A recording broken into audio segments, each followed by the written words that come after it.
Tibet దేశంలో దేవుని సువార్త చెప్పినందుకు ఒక దైవజనుణ్ణి ఒక భయంకరమైన చీకటి బావిలో పడేసి పైన ఇనుప తలుపు మూసేశారు.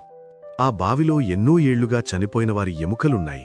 అక్కడ ఊపిరి పీల్చుకోవడం కూడా చాలా కష్టం. 3 రోజులు గడిచాయి. అన్నం లేదు, నీళ్లు లేవు. ప్రాణం పోయే పరిస్థితిలో కూడా అతను మోకరించి దేవుని స్తుతిస్తున్నాడు.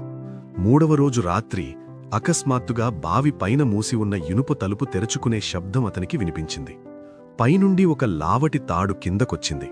ఎవరో ఒక స్వరం, "తాడు పట్టుకో" అని చెప్పారు. అతడు వెంటనే ఆ తాడు పట్టుకున్నాడు. అతన్ని పైకి లాగుతున్నప్పుడు చూస్తే పైన ఏ మనుషులూ లేరు. దేవుడే తన దూతను పంపి అతన్ని రక్షించాడు. మరణం అంచున ఉన్న ఆ దైవజనుడి పేరు సాధు సుందర్ సింగ్. ప్రార్థన ఎన్నటికీ వృధా కాదు. ఆపత్కాలమున నీవు నన్ను గూర్చి మొర్రపెట్టుము, నేను నిన్ను విడిపించెదను. కీర్తనలు